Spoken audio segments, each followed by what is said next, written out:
Hope everybody's doing awesome out there today. It's Cam Jennings, aka Zero Fast, coming at you on behalf of EpicConversions.com. It is about 10:10 a.m. and I just launched Crash the Party about an hour ago. I hope everybody's doing amazing out there this morning on this fine Friday morning. I want to talk to you guys about a couple things today that you might find interesting. You might not, but you might. Let me just write this down real quick. Product launches and bad niches. All right, cool. All right, so anyways, one thing you might not know about me is that I was a musician for many years, and for a long time, that's all I cared about. That is all I cared about, was playing music more than anything. I remember the first time I was married, I actually went and practiced with my band on my anniversary. I actually went on my anniversary and practiced with my band. So, anyway, that marriage ended in divorce. But anyways,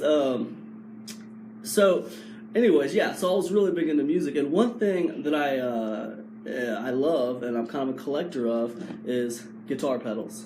I am a collector of fine guitar pedals.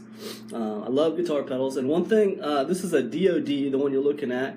It's made by DoD, and it's a mini chorus 460. That might be backwards for you guys because of my camera, but it's a mini DoD 460. This is an old pedal. It was made a long time ago. But the cool thing about guitar pedals is they don't devalue with age. They actually increase with value with age. They become more and more valuable with age, especially the ones that are good, especially the ones that do what they do well, like this one. This DoD mini chorus, it does a really good job at what it does, and it doesn't go down in value as it gets older. It gets more and more valuable. That's the cool thing about guitar pedals. That's what I love about them. I love pedals that do a single job really well. What's up, Andy Brocklehurst? Andy Brocklehurst in the house. They do that really well. And it's funny because that's the exact opposite of internet marketing. It would seem that guitar pedals are the exact opposite of internet marketing, because in internet marketing, as we go by, as the months go by and as the years go by, things seem to get outdated and it doesn't matter anymore, right? They just don't matter anymore. Everything's new. There's always a new way to do something, a new thing going on. What's the new thing going on? I mean, I released the product in January. That might as well be ancient history by now.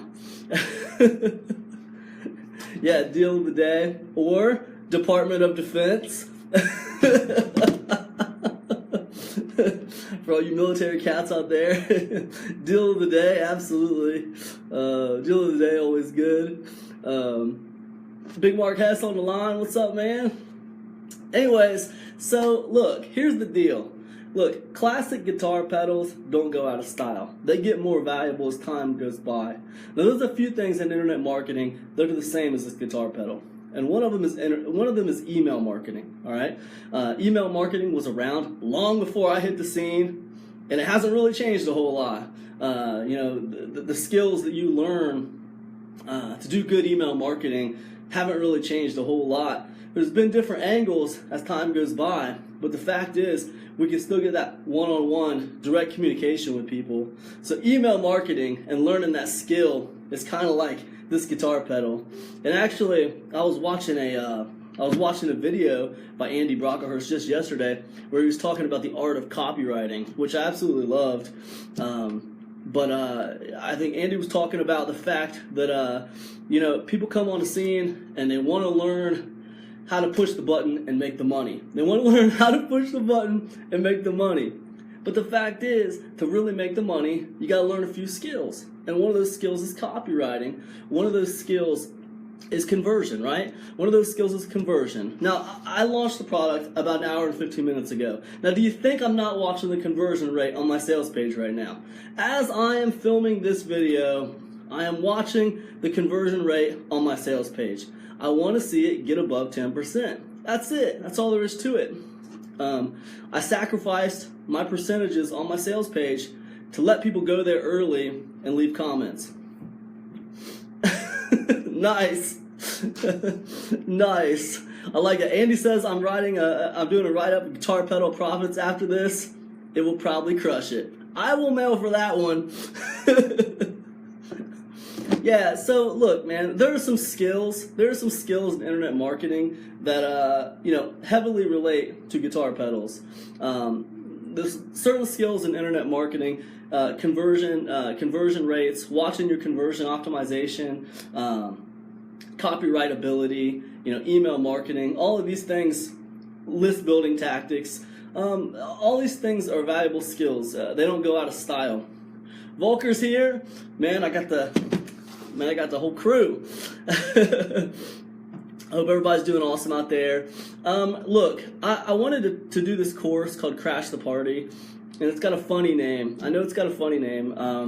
It's called that because the idea was to create something that would allow people who sucked at YouTube, or who sucked at video, or who were afraid to do video. Oh, excuse me, got a little bit of a cold right now. But people who just couldn't break into the video scene, they didn't feel comfortable with it, they felt weird about it, and it's a handicap for them. It's a handicap for them. And Crash the Party was about them being on the outside, looking inside, like everybody else is having a great time in there, making all kinds of money with video, and they're stuck out in the blizzard, not making any money because they're afraid to do video or they can't do video. So Crash the Party is about them, boom, crashing the party, man. It's about them getting to come inside and hang out and have a party like everybody else. So Crash the Party is about people who don't have a YouTube channel, are afraid to do a YouTube channel, or they have a YouTube channel and it's failing and it's not doing very good. Crash Party is about helping those people lifting those people up and getting to the next level with YouTube. So that's what that's about, man. I'll tell you something. My first YouTube channel was a music channel. It was called just Cam Jennings, just my name. It's me playing a bunch of songs and stuff. And the funny thing is that is a failed YouTube channel. It's a failed YouTube channel. When I was doing that YouTube channel, I didn't know anything about business and marketing and all this cool stuff that you guys know about. I didn't know anything about that stuff. You guys already know about it. I didn't know anything about it back then.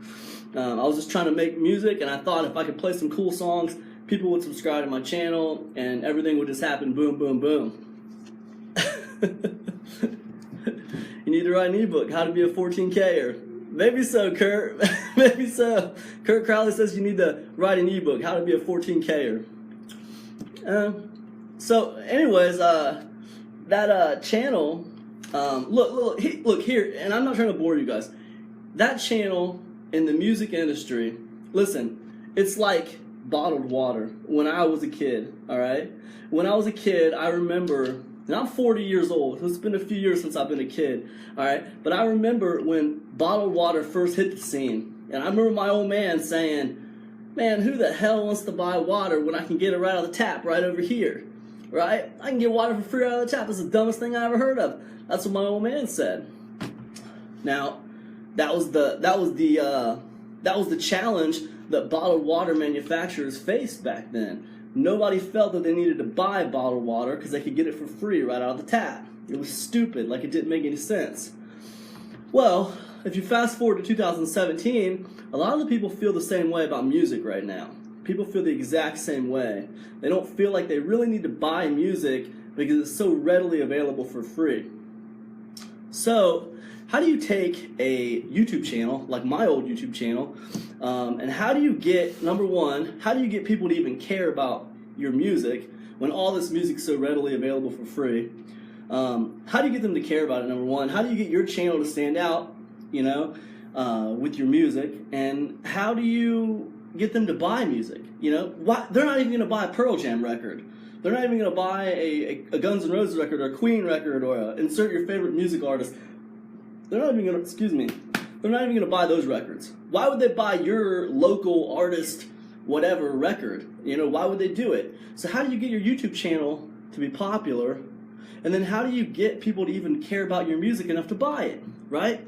So here's what I would do. If I was going to be really into music right now and try to get my YouTube channel doing well, one thing I would take advantage of is something called session watch time.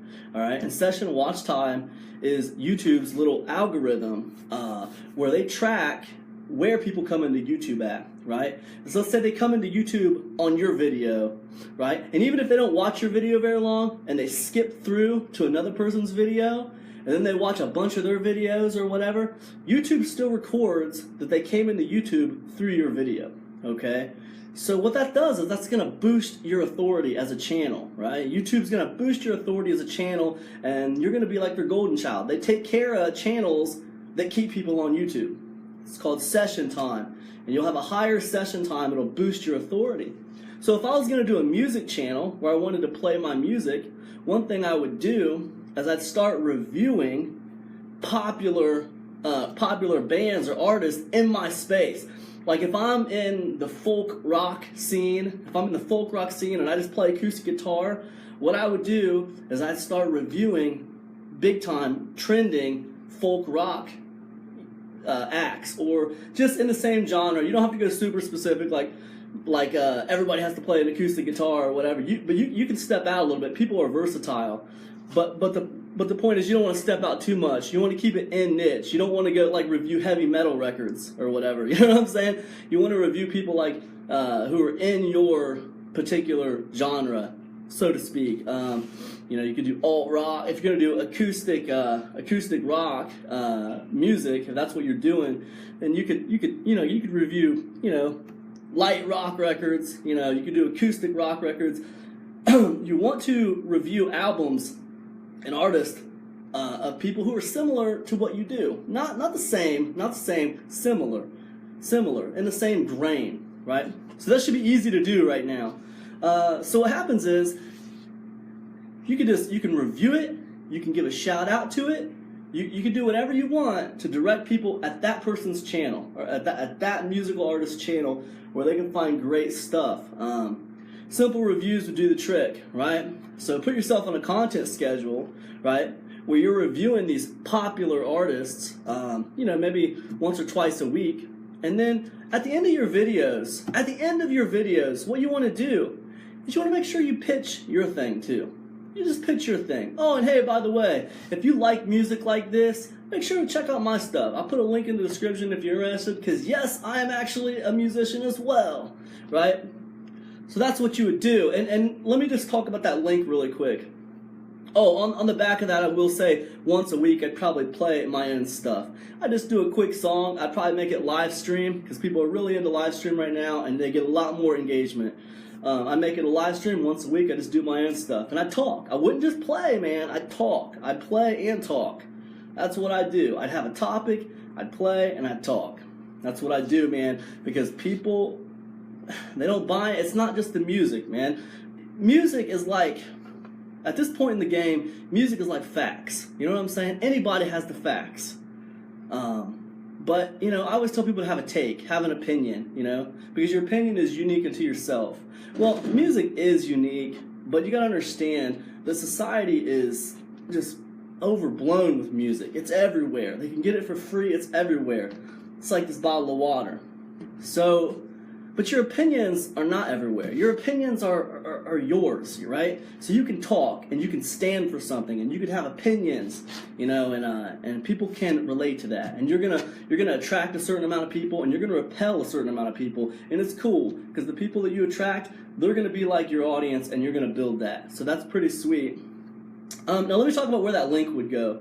You don't want to put like your music up on Bandcamp like I did. When I was doing music all the time, I put all my music up on Bandcamp and people can get it on Bandcamp.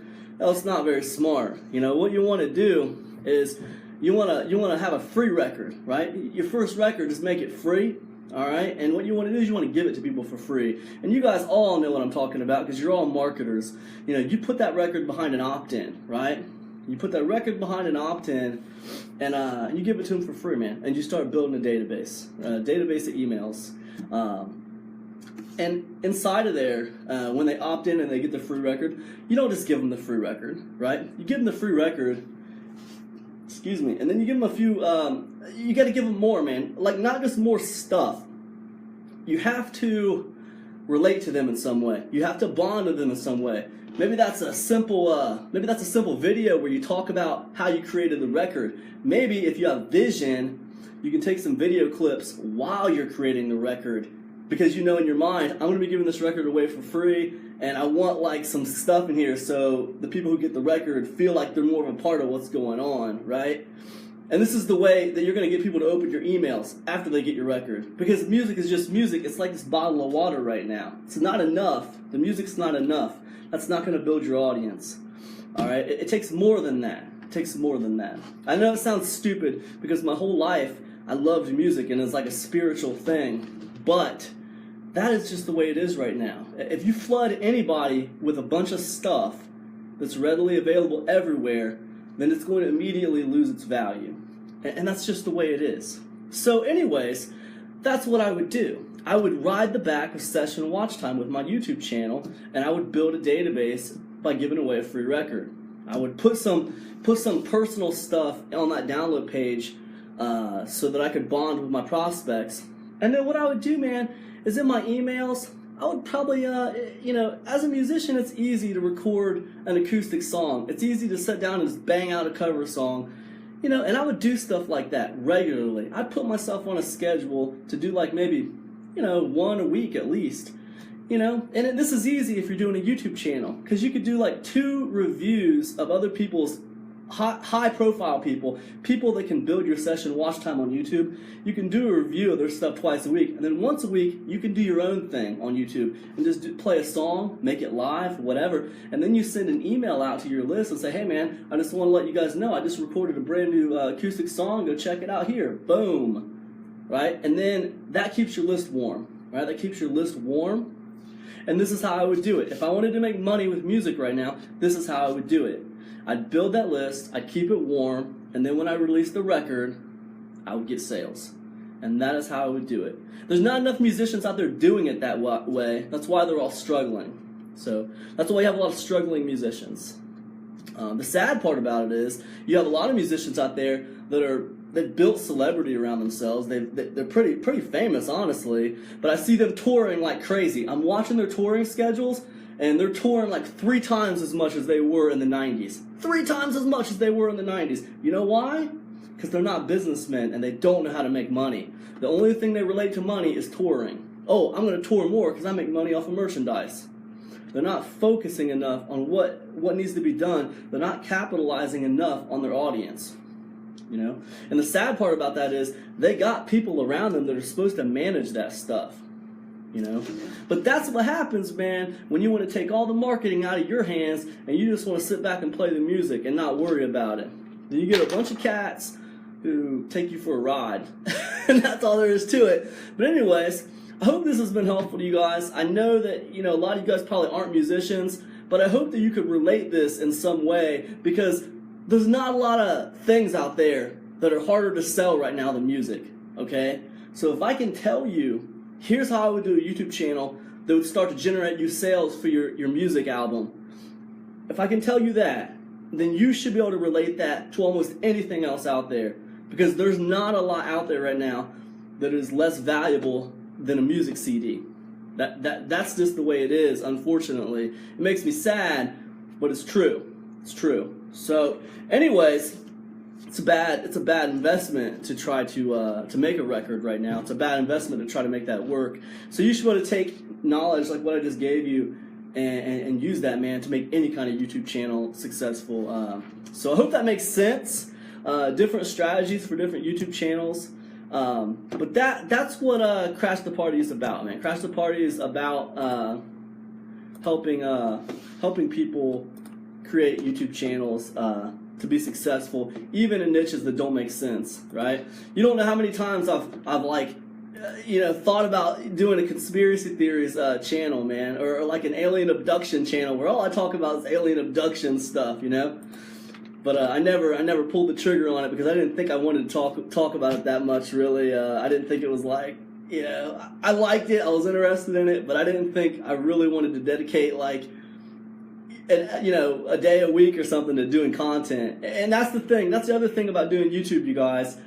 This isn't some kind of like set it and forget it kind of system. You know, if you're going to do a YouTube channel, make sure you're doing it on something you actually care about, because, you know, you should try to be getting content up at least once a week. At least once a week, you should try to get something up on your channel. So do something you're interested in. Okay, that's what I would say about that. But anyways, I'm going to put a link to Crash the Party in case any of you guys are interested in it and you'd like to check it out and get in on it. I think it'll help you, no doubt about it. So anyways, I hope you guys are all doing amazing out there. I'm going to get off of here.